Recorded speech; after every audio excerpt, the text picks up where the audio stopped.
Hello again, Game Gym friends. I'm Coach Nerf, and this workout is on situational awareness. But you already knew that, right? That's what being aware is all about. You've got to have quick thinking in Smash Bros. Recognizing patterns, habits, and more can be the difference between winning and losing. By the end of this lesson, you will be able to identify what both players' options are at different points throughout the game and formulate the proper responses to each interaction. To warm up our bodies for the lesson, let's tune into our MedStar partner, Jana, the fabulous physical therapist, and follow along with today's exercise.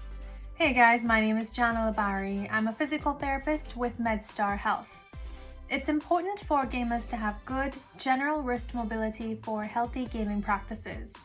Wrist circles are a quick but effective exercise to maintain the range of motion and prevent stiffness of the wrist joints. Simply rest your forearms on the armrest or at the edge of a desk and rotate the wrists in one direction 20 times. Switch directions and then rotate the other way 20 times. And that's it. It seems really easy, but even a very simple exercise like this, done every hour during gaming, can help keep your wrists mobile and help prevent them from getting stiff. That's it for today's video. I hope you learned something new and it was helpful to you. Let me know in the comments, and thank you for watching. For the in-game warm-up, play a game of Squad Strike with Snake, Kirby, and Pac-Man, and specifically use your dash attack 10 times with each character. Note the differences in how each one works, the distance they go, and how much space the characters can cover, even beyond that one tool alone. Situational awareness is something that you should be seeking to capture in every game. You need to be mindful of what options are available to both yourself and your opponent at all points in the game. A good way to visualize this is to go back to a discussion we've had before in terms of threat distance. This time, let's give it some more concrete context in our dash attack range. Use your character's dash attack as quickly as possible from a stationary position, that is, go from standing still to dash attacking. Once you see how far you went once or twice, you should have a good reference point to compare your other moves to.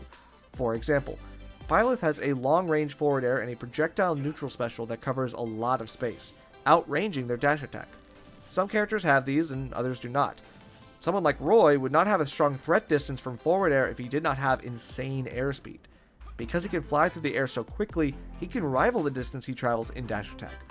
Be conscious of what areas your character can threaten with an offensive tool both on the ground and in the air. Use at least 5 unique moves to hit your opponent while remaining at your dash attack range 5 times each for a total of 25 hits.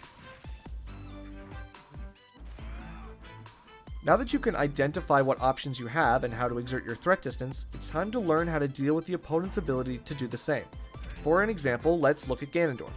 If you were standing right at the edge of an opposing Ganondorf's dash attack range, which of the following can also hit you? A. Forward tilt, B. Side special, C. Down tilt, D. Down special, or E. Forward air. If you said B and or D, you're correct.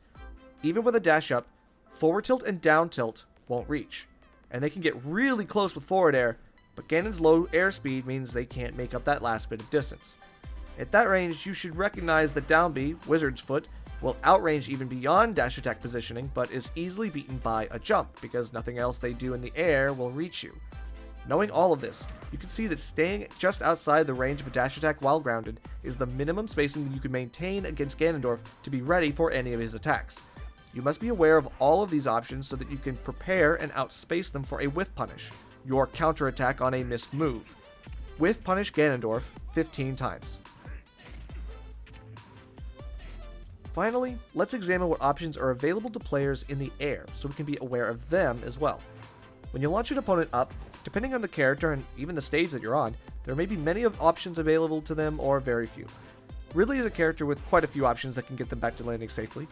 When you launch Ridley up, assuming they hadn't used any jumps yet, they still have their double jump and third jump to use, and additionally can land with a neutral air dodge, an air dodge in, an air dodge out, an air dodge up, landing forward air or landing back air depending on where they're facing after getting hit, down air, which is rare but can be used as a mix-up, and arguably their best landing option, fast fall neutral air. Think back to our discussion in Movement 2 on air drift. In terms of both airspeed and air acceleration, Ridley is just in the middle of the pack, so there is a limit to how far he can get to his escape option once sent into disadvantage. You want to find that limit by using your biggest coverage moves that will beat as many potential options at once. Think about it like this. If an opponent has 5 moves they can do, and you have a move that beats at least 3 of them, you will usually want to use that move over the one that only covers 1 or 2.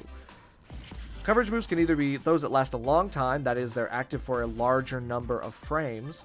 Moves with long range are also good for coverage. Shulk is a good example of someone with both. Up tilt and neutral air are his most active moves, lasting for at least 10 frames each, and given Shulk has some of the best range in the game, these moves can cover many of Ridley's landing options and can be more forgiving in timing if you're not as precise. Play Shulk against a Ridley CPU and juggle it in the air 10 times each with neutral air and up tilt, hitting a variety of its landing options. Now that we've gone through our drills, it's time to scrim with a purpose. Play a few sets with some friends from Game Gym or a CPU on a character you struggle against. Keep watching your opponent's positioning rather than looking at your own character. Focus intently on what your opponent is doing, what options they typically go for or even spam. Take note of when they use their jump or jumps, and use your coverage moves to get them off stage without those resources. Try to be adaptable on the fly. If you notice that one punish option is working, don't stop there. Keep experimenting. Try something else as well. Being aware of all of your options means being flexible and finding creative ways to win the game so that you can stay unpredictable to your opponents. With each passing stock, try to get 1 or 2 more big punish hits than you did in the last and make them different every time.